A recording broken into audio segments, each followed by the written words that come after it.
Saudari yang dikasihi Tuhan Yesus Kristus, saudara-saudari, saya mengambil satu ayat di dalam Roma pasal 9 ayat 21. Apakah tukang periuk tidak memiliki hak atas tanah liatnya? Saudari, ayat ini memperlihatkan bahwa tukang periuk itu adalah Allah. Allah memiliki hak yang penuh. Allah memiliki otoritas yang tertinggi. Karena Allah adalah pencipta. Dia adalah Tuhan, Dia adalah pemilik segala sesuatu. Saudara-saudari yang kekasih, Allah juga rindu manusia boleh berbagian di dalam otoritas, di dalam kuasanya. Karena itu manusia dijadikan menurut gambar dan rupa, supaya manusia dapat berkuasa mewakili Dia. Tetapi manusia jatuh ke dalam dosa, sehingga tidak menyatakan Allah, tetapi justru menampilkan setan. Hari ini orang memberontak, melawan, bahkan membunuh. Itu adalah tanda, bukti bahwa dia menyatakan Satan. Karena Satan adalah pembunuh sejak mulanya. Saudari, manusia juga bersatu dengan Satan, memberontak, bahkan memberontak melawan Allah. Tetapi syukur pada Tuhan, Allah datang menjadi manusia. Yesus Kristus sebagai manusia, Dia taat sampai mati, bahkan mati di atas kayu salib. Inilah yang ditulis di dalam Filipi pasal yang kedua ayat yang ke-8. Karena itu Allah sukacita, Allah berkenan kepada orang yang taat sedemikian. Karena itu setelah Ia bangkit dari antara orang mati, Ia dijadikan Tuhan dan Kristus. Kemudian Ia menerima otoritas di surga dan di bumi. Hari ini saudari, Kristus adalah sang otoritas. Dia menjadi kepala di dalam gereja sebagai tubuhnya. Dan menurut Efesus pasal 1 ayat yang ke-10, sampai kegenapan waktu untuk mempersatukan segala sesuatu di bawah kekepalaan Kristus melalui gereja.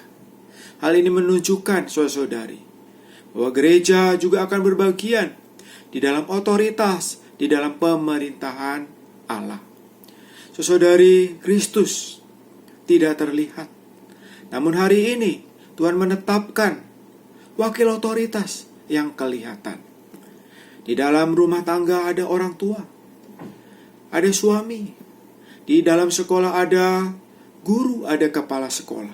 Di kantor ada pimpinan. Di pemerintahan ada presiden, ada jajaran pemerintahan.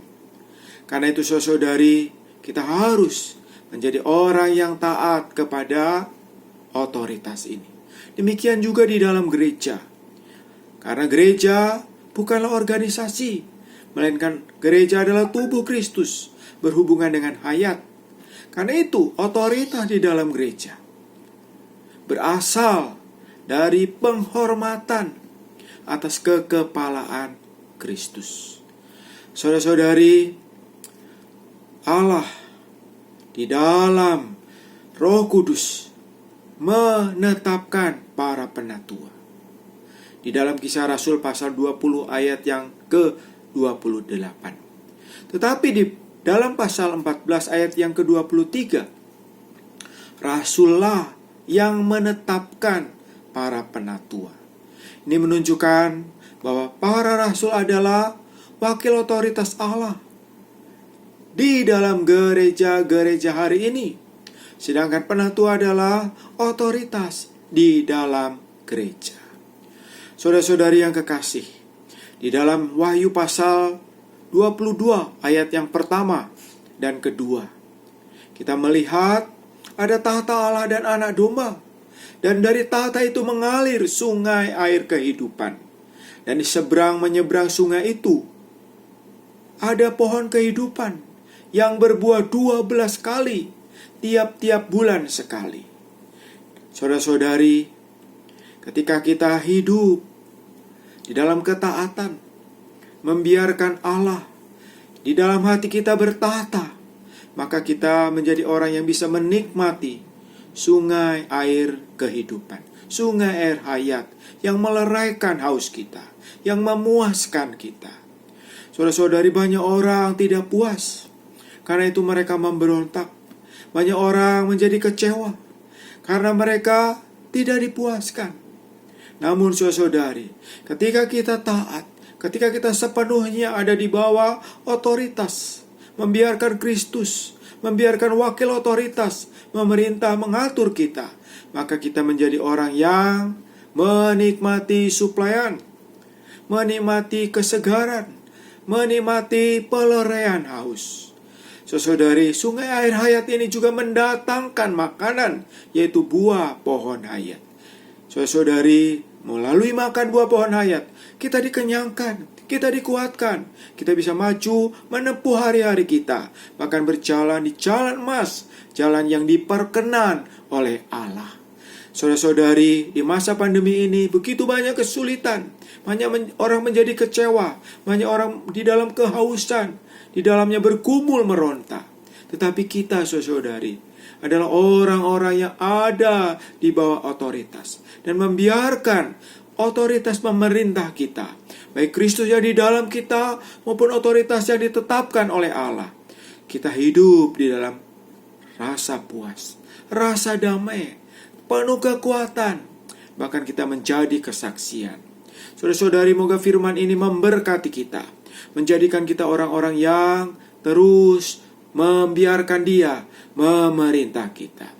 Mari saudara-saudari menerima firman ini, kita berdoa.